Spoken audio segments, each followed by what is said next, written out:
Cette nuit-là, une femme s'est réveillée en sursaut, certaine d'avoir entendu la voix de son père, mort depuis 10 ans. Elle a accouru vers la porte. Personne. Mais quelque chose, dans l'obscurité, semblait encore attendre. Cette femme n'a jamais oublié cette nuit. Elle me l'a racontée avec les yeux encore humides, comme si le temps n'avait rien effacé. Elle disait que la voix était si claire, si proche, qu'elle avait cru, l'espace d'un instant, que son père était revenu s'asseoir au bord de son lit. Et depuis ce jour, une question ne l'a plus quittée, une question que beaucoup d'entre vous portaient peut-être aussi en silence, sans jamais oser la dire à voix haute. Où sont-elles donc ces âmes qui nous ont quittés? Que deviennent-elles lorsque la poitrine cesse de respirer et que les yeux se ferment pour la dernière fois? Sont-elles endormies, attendant un réveil lointain, ou bien sont-elles déjà debout devant un trône que nos yeux de chair ne peuvent apercevoir? C'est un mystère que l'Église médite depuis ses premiers jours. Et je crois que Dieu, dans sa bonté, ne nous a pas laissés totalement dans l'obscurité à ce sujet, car sa parole contient des lumières précieuses pour qui veut bien les chercher avec un cœur humble. Charles Spurgeon, cet homme que l'on a surnommé le prince des prédicateurs, disait que le croyant qui meurt ne fait que changer de lieu, non de compagnie, car il quitte les saints de la terre pour rejoindre les saints du ciel. Cette parole m'a toujours saisi le cœur, parce qu'elle enlève à la mort son masque le plus terrifiant. Elle nous montre que pour celui qui appartient à Christ, il n'y a pas de vide, pas de néant, pas de silence éternel. Il y a un passage. L'apôtre Paul, écrivant aux Philippiens depuis sa prison, exprimait un désir étrange pour beaucoup, mais lumineux pour ceux qui ont goûté la grâce de Dieu. Il disait avoir le désir de s'en aller et d'être avec Christ, ce qui est de beaucoup meilleur que de rester sur cette terre. Un homme enchaîné, menacé, à qui l'avenir n'offrait aucune garantie, parlait de la mort comme d'un gain. Comment cela était-il possible, sinon parce qu'il savait ce qui l'attendait de l'autre côté du voile? Et pourtant, mes amis, je ne veux pas vous bercer d'une illusion facile. La parole de Dieu ne nous donne pas tous les détails que notre curiosité voudrait obtenir. Elle ne décrit pas les couleurs du lieu où reposent les âmes fidèles, ni les sons qui y résonnent. Elle nous donne plutôt des certitudes suffisantes pour marcher dans la paix, sans nous donner toutes les images que notre imagination voudrait dévorer.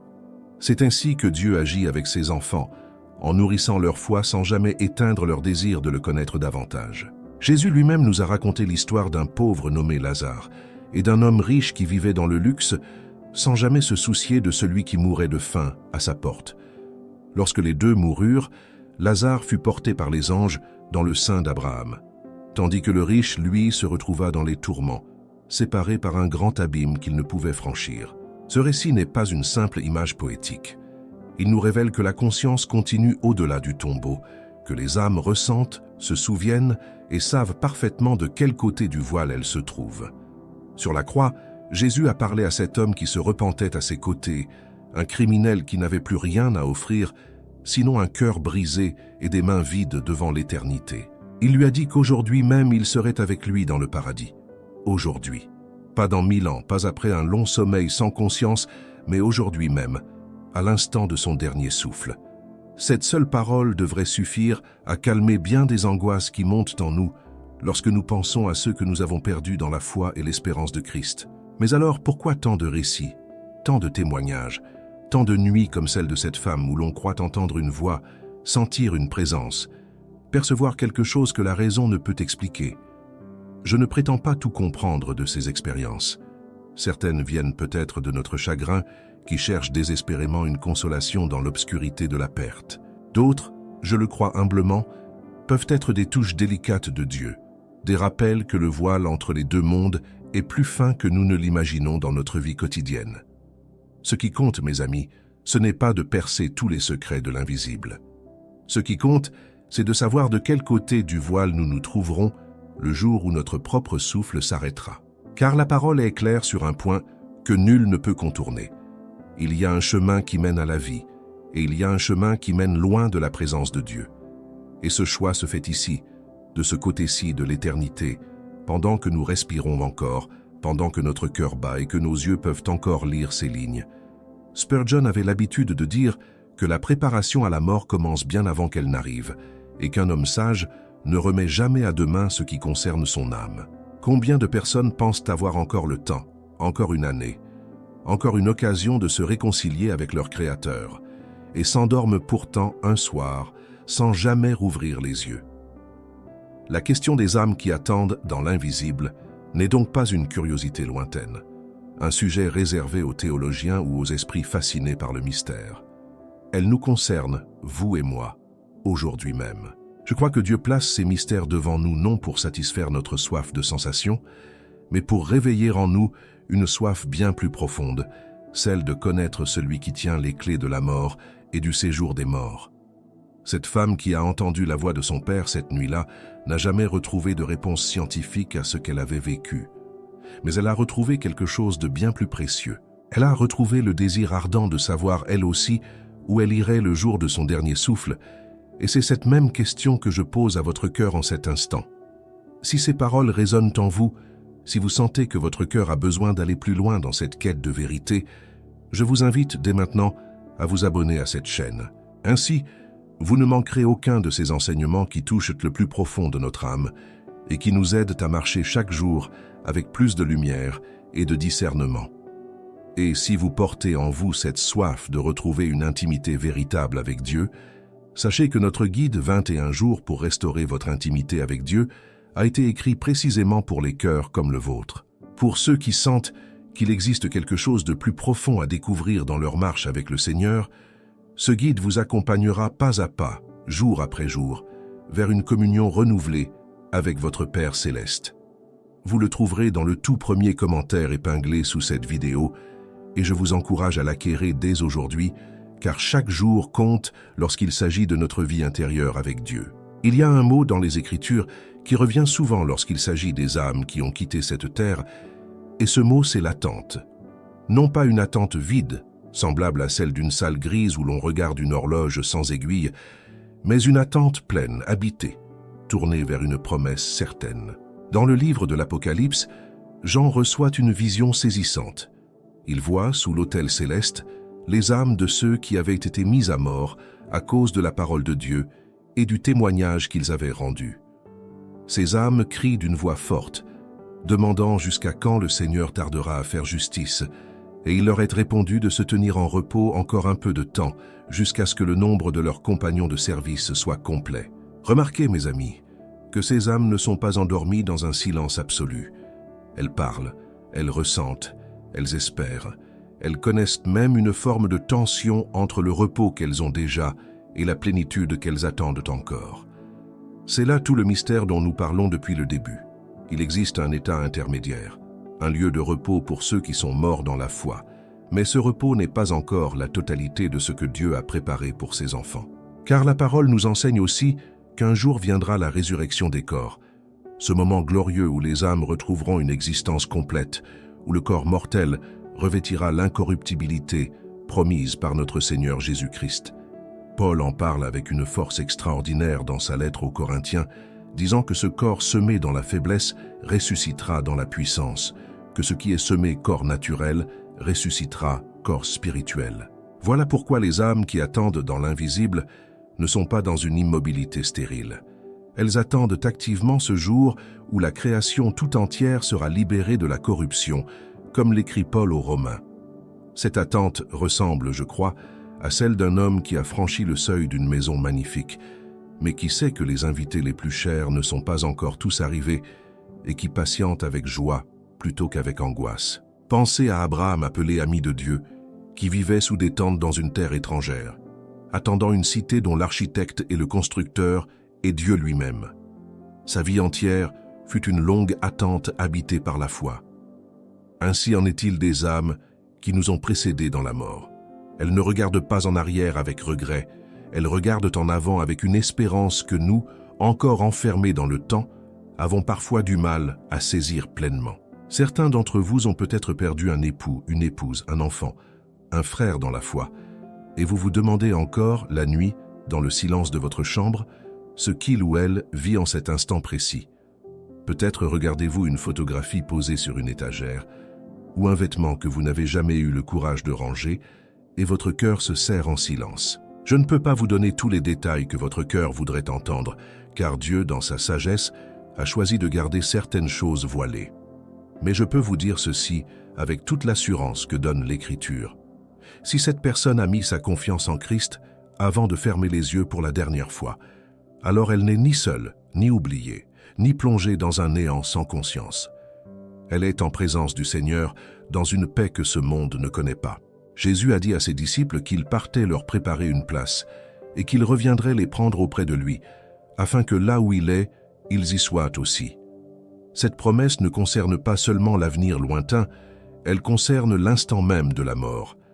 Étienne, le premier martyr de l'Église, au moment où les pierres s'abattaient sur son corps, leva les yeux au ciel et vit la gloire de Dieu, avec Jésus debout à la droite du Père, prêt à l'accueillir. Que voyons-nous dans cette scène, sinon la preuve la plus vivante que l'invisible n'est pas un néant, mais une réalité peuplée, active, où le Seigneur lui-même se tient debout pour recevoir ceux qui lui appartiennent.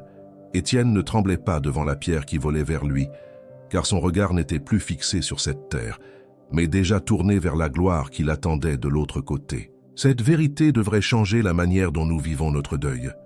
Nous pleurons, oui, car la séparation fait mal, et il n'y a rien de faux ni de honteux à verser des larmes pour ceux que nous aimons.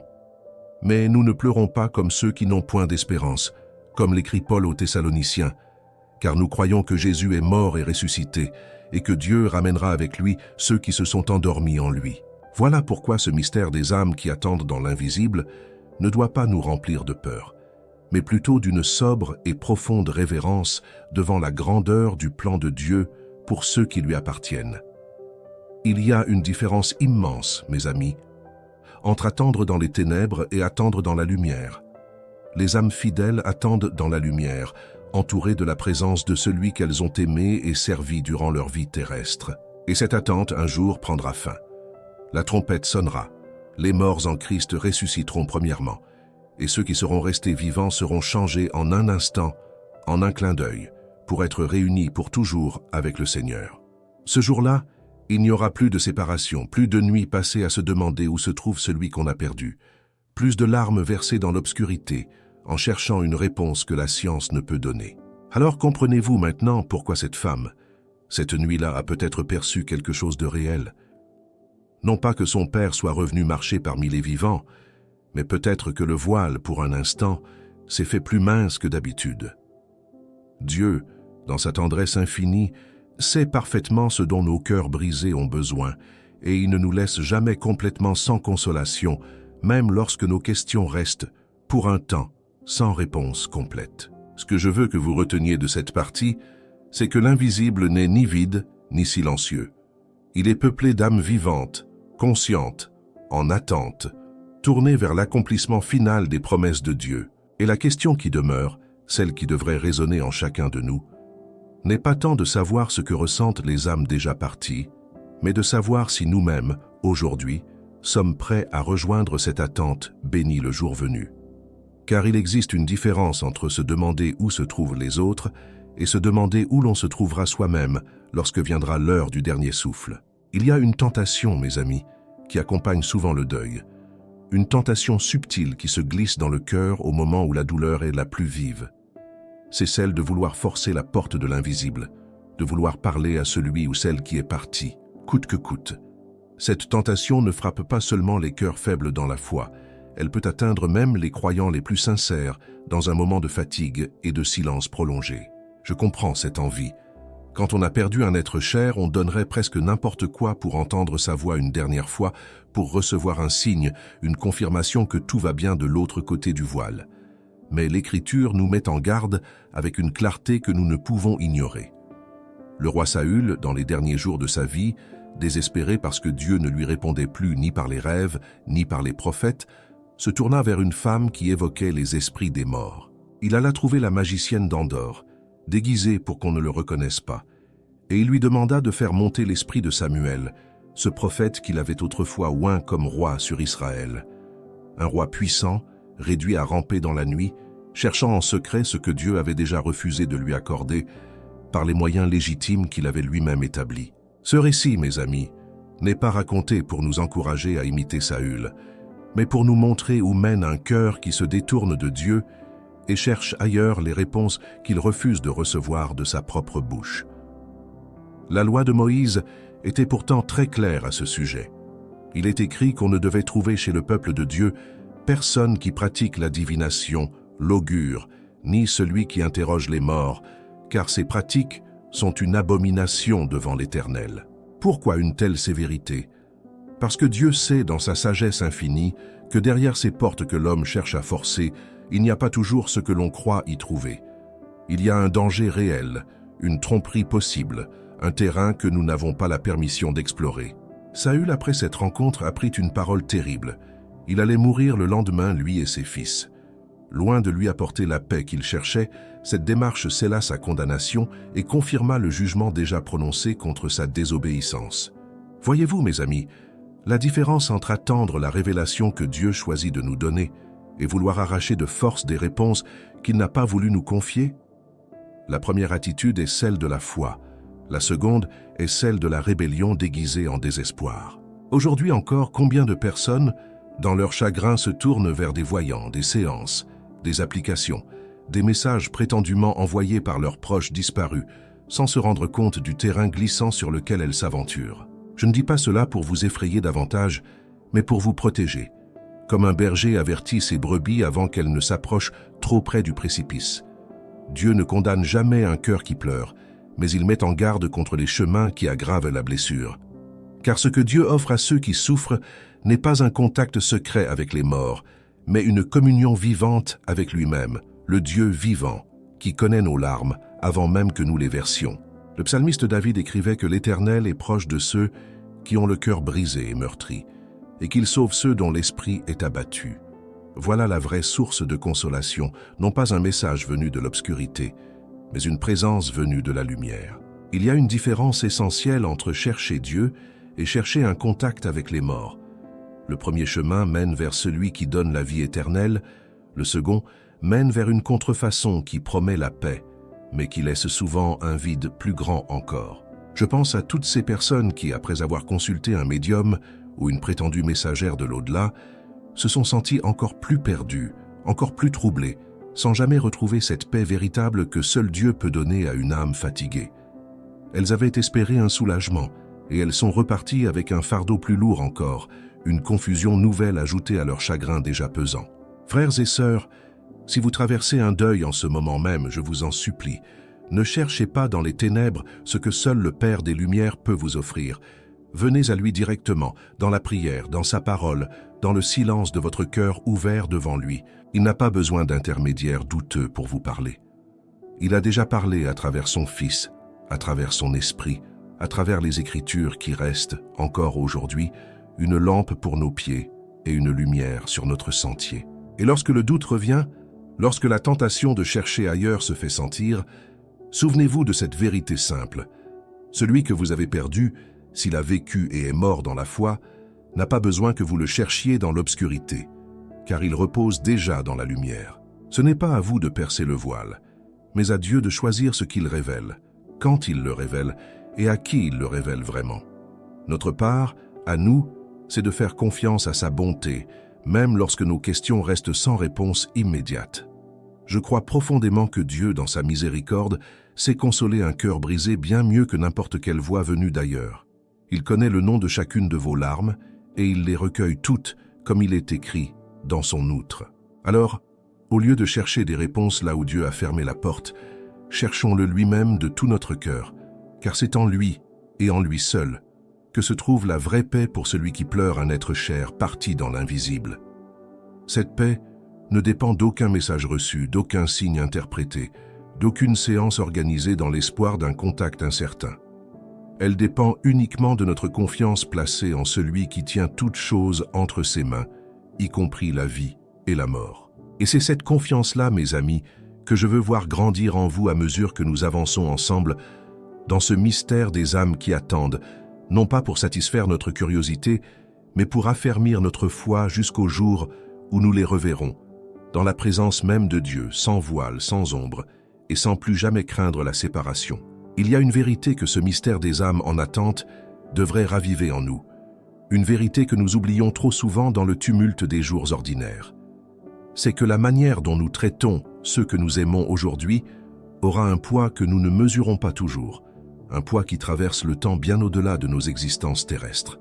Combien de personnes, debout devant un cercueil fermé pour la dernière fois, ont murmuré des mots qu'elles auraient voulu dire des années plus tôt. Combien ont regretté un silence prolongé, une dispute jamais réparée, un pardon jamais demandé à temps. L'Écriture nous enseigne que la vie est comme une vapeur qui paraît pour un peu de temps et qui ensuite disparaît. Jacques, dans sa lettre, nous rappelle cette fragilité pour nous garder humbles face à nos propres projets et nos lendemains que nous croyons acquis, comme si demain nous appartenait vraiment de plein droit. Ce n'est certainement pas pour vous plonger dans l'angoisse inutile que je vous dis cela, mais pour réveiller en vous une urgence sainte, celle de vivre chaque relation avec le sérieux qu'elle mérite, sans attendre un lit d'hôpital pour dire ce qui compte vraiment. Combien de dernières paroles n'ont jamais été prononcées simplement parce que l'on croyait avoir encore le temps devant soi?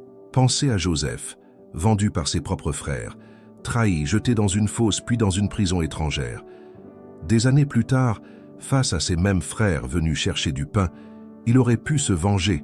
Il en avait tout le pouvoir, toute la position, toute la légitimité aux yeux du monde. Mais il choisit le pardon, en disant que ce qu'ils avaient pensé pour lui faire du mal, Dieu l'avait changé en bien afin d'accomplir la conservation d'un peuple nombreux. Cette réconciliation transforma non seulement leur relation, mais toute l'histoire de sa famille. Combien de familles aujourd'hui portent des blessures similaires, des silences qui durent depuis des années, des frères et sœurs qui ne se parlent plus, des parents et des enfants séparés par des mots qu'on ne sait plus comment reprendre. Combien de ces silences ont commencé par une simple offense, oubliée depuis longtemps dans son contenu, mais toujours vivante dans la distance qu'elle a créée. Le mystère des âmes qui attendent dans l'invisible devrait nous pousser à examiner ces relations avec un regard neuf. Car celui ou celle avec qui vous ne parlez plus aujourd'hui pourrait, demain, se retrouver de l'autre côté du voile, sans que vous ayez eu le temps de réparer ce qui devait l'être. L'apôtre Paul exhortait les Éphésiens à ne pas laisser le soleil se coucher sur leur colère, sachant combien la rancune, si on la laisse grandir, peut devenir une racine amère qui empoisonne tout ce qu'elle touche autour d'elle, jusqu'à contaminer même ceux qui n'étaient pas concernés par l'offense d'origine. Dieu, dans sa tendresse, ne nous demande pas d'ignorer nos blessures ou de prétendre qu'elles n'existent pas. Il nous demande de les déposer devant lui, de les laisser transformer par sa grâce, afin qu'elles ne deviennent pas des chaînes qui nous lient au passé. Et il y a quelque chose de profondément réconfortant dans cette pensée. Lorsque nous choisissons de pardonner, de réconcilier, d'aimer sans attendre la perfection de l'autre, nous préparons non seulement notre propre cœur, mais aussi notre héritage spirituel pour les générations qui viendront après nous, celles qui hériteront de nos choix bien plus que de nos biens. Car les âmes ne partent pas seules dans l'invisible. Elles emportent avec elles le fruit de ce qu'elles ont semé sur cette terre, les paroles prononcées, les gestes posés, les cœurs touchés ou blessés par leur passage silencieux et pourtant si marquant parmi nous. L'auteur de l'Épître aux Hébreux écrit qu'il est réservé aux hommes de mourir une seule fois, après quoi vient le jugement. Cette parole devrait résonner comme un appel pressant, non pas pour nous effrayer sans raison, mais pour nous garder éveillés face à ce qui compte réellement, loin des distractions qui remplissent nos journées sans jamais nourrir notre âme. Nous ne savons ni le jour ni l'heure où notre propre souffle s'arrêtera, ni celui où le souffle de ceux que nous aimons s'arrêtera à leur tour. Cette incertitude, loin d'être une malédiction, peut devenir une invitation à vivre avec plus de vérité, plus de tendresse, plus de présence, plus d'attention à ces petits instants que nous laissons souvent filer sans les savourer. Je pense à ces témoignages de personnes qui ont eu la grâce d'accompagner un proche dans ces derniers instants et qui racontent une paix étrange qui remplissait la pièce, comme si quelque chose ou quelqu'un attendait déjà de l'autre côté pour accueillir l'âme qui partait. Certains parlent d'un visage soudain apaisé, d'un dernier souffle presque doux, comme un soupir de soulagement plutôt que de peur. L'Écriture parle des anges comme des esprits au service de Dieu, envoyés pour exercer un ministère en faveur de ceux qui doivent hériter du salut. Ne serait-il pas cohérent qu'ils accompagnent aussi ce passage si délicat et si sacré entre cette vie et celle qui vient? Souvenez-vous du pauvre Lazare dont nous avons parlé, celui qui fut porté par les anges jusque dans le sein d'Abraham. Ce détail n'est pas anodin. Il nous montre que même dans nos instants les plus fragiles, nous ne sommes jamais réellement abandonnés, même lorsque personne sur cette terre ne se trouve à nos côtés pour tenir notre main. Alors, mes amis, Que cette vérité transforme votre manière de vivre aujourd'hui. Appelez cette personne à qui vous n'avez pas parlé depuis trop longtemps. Écrivez ce message que vous repoussez depuis des mois. Dites ce mot d'amour que la fierté vous empêche encore de prononcer. Ne laissez pas l'orgueil décider à votre place, car l'orgueil, lui, ne pleurera jamais à vos funérailles pour réparer ce qu'il a détruit. Car le jour viendra pour chacun de nous, où les portes de l'invisible s'ouvriront. Et ce jour-là, ce ne seront pas nos richesses, nos réussites ou nos regrets qui compteront, mais la sincérité avec laquelle nous aurons aimé ceux que Dieu a placés sur notre chemin. Ne laissons donc jamais ce mystère précieux demeurer une simple curiosité théologique sans conséquence. Laissons-le devenir un appel vivant à réconcilier, à pardonner, à aimer sans délai, car nous ne savons pas combien de temps il nous reste pour le faire pleinement, dans la vérité et dans la grâce. Que ce message aujourd'hui devienne pour vous le début d'un pas concret vers quelqu'un que votre cœur n'a jamais vraiment oublié. Il faut que je vous dise une chose, mes amis, avec toute la tendresse et toute la franchise que ce sujet mérite. Tout ce que nous avons médité jusqu'ici, ce repos promis, cette lumière qui accueille les âmes fidèles, n'est pas une garantie automatique pour tout être humain, quel que soit son parcours ou ses intentions. Car il existe, selon l'Écriture, deux destinées distinctes derrière le voile de la mort. L'une est un repos béni auprès du Seigneur, entouré de sa présence et de sa gloire. L'autre est une séparation, une attente d'un genre bien différent, loin de la présence de celui qui est la source de toute lumière et de toute consolation véritable. Jésus lui-même a parlé plus souvent du jugement et de la perdition que de n'importe quel autre prédicateur de son temps, non pas pour effrayer les foules, mais parce qu'il connaissait, mieux que quiconque, la réalité de ce qui attend chaque âme après la mort. Il parlait avec une autorité douce mais ferme, comme un médecin qui annonce un diagnostic sérieux justement parce qu'il aime son patient. Il a dit qu'il fallait entrer par la porte étroite, car large est la porte et spacieux le chemin qui mène à la perdition, et qu'il y en a beaucoup qui entrent par là. Étroite, au contraire, est la porte qui mène à la vie, et peu la trouvent, non pas parce que Dieu la cache, mais parce que peu acceptent de renoncer à leur propre chemin pour emprunter le sien. Cette parole n'a rien perdu de sa gravité, depuis qu'elle a été prononcée.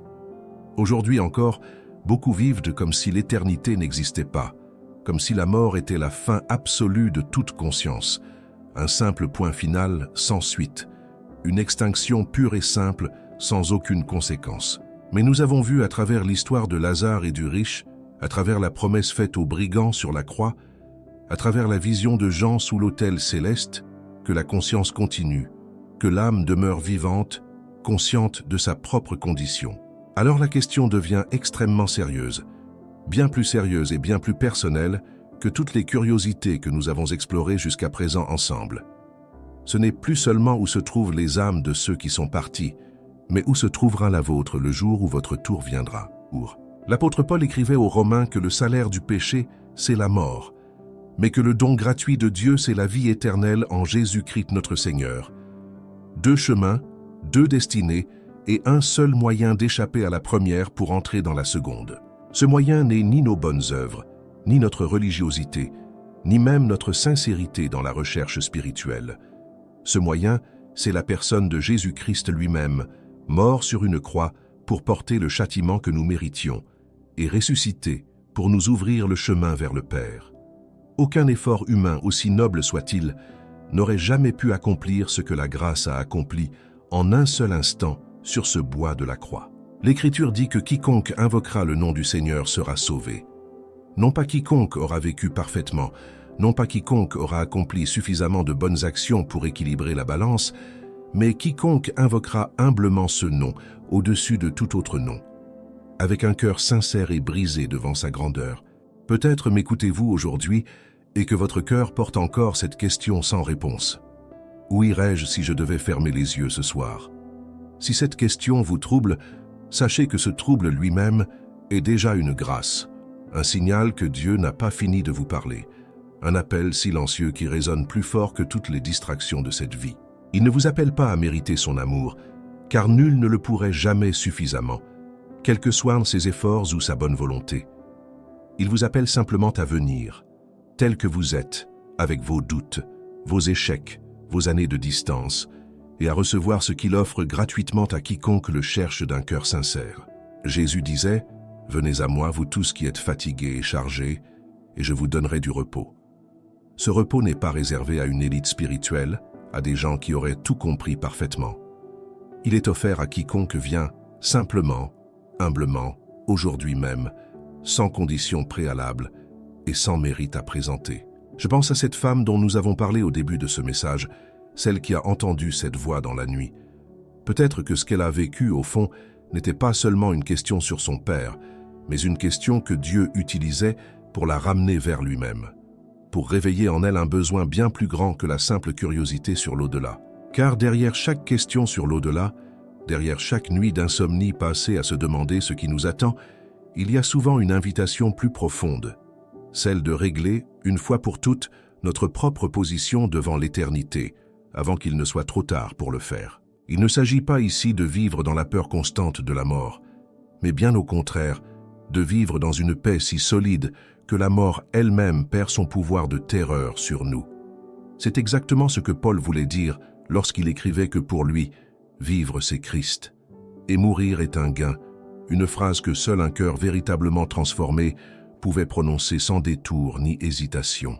Cette paix n'appartient pas à ceux qui évitent la question, mais à ceux qui l'ont affrontée honnêtement devant Dieu, qui ont reconnu leur besoin d'un sauveur et qui ont placé toute leur confiance en celui qui a vaincu la mort pour eux, une fois pour toutes, à la croix et au tombeau vide, le matin de la résurrection. Si aujourd'hui vous sentez que votre cœur a besoin de cette paix, sachez qu'il n'est jamais trop tôt ni trop tard pour la recevoir.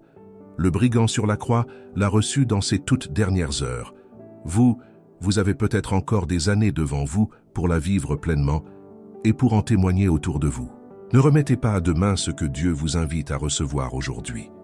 Car de tous les mystères que nous avons explorés ensemble, celui-ci demeure le plus urgent, le plus personnel et le plus décisif pour votre propre éternité et pour celle de tous ceux que vous aimez profondément. Ceux-là même que vous espérez retrouver un jour dans la lumière. Merci d'avoir marché avec moi à travers ce mystère des âmes qui attendent dans l'invisible. Si votre cœur a été touché, abonnez-vous dès maintenant à cette chaîne pour ne manquer aucune vérité qui peut transformer votre marche avec Dieu. Laissez un like, écrivez en commentaire ce que ce message a réveillé en vous. Cela nourrit d'autres cœurs comme le vôtre. Et si vous portez encore cette soif d'une intimité plus profonde avec votre Créateur, notre guide, 21 jours pour restaurer votre intimité avec Dieu, vous attend dans le tout premier commentaire épinglé. Acquérez-le aujourd'hui, ne remettez pas à demain ce que votre âme réclame maintenant. Restez avec nous, d'autres révélations arrivent bientôt sur votre écran.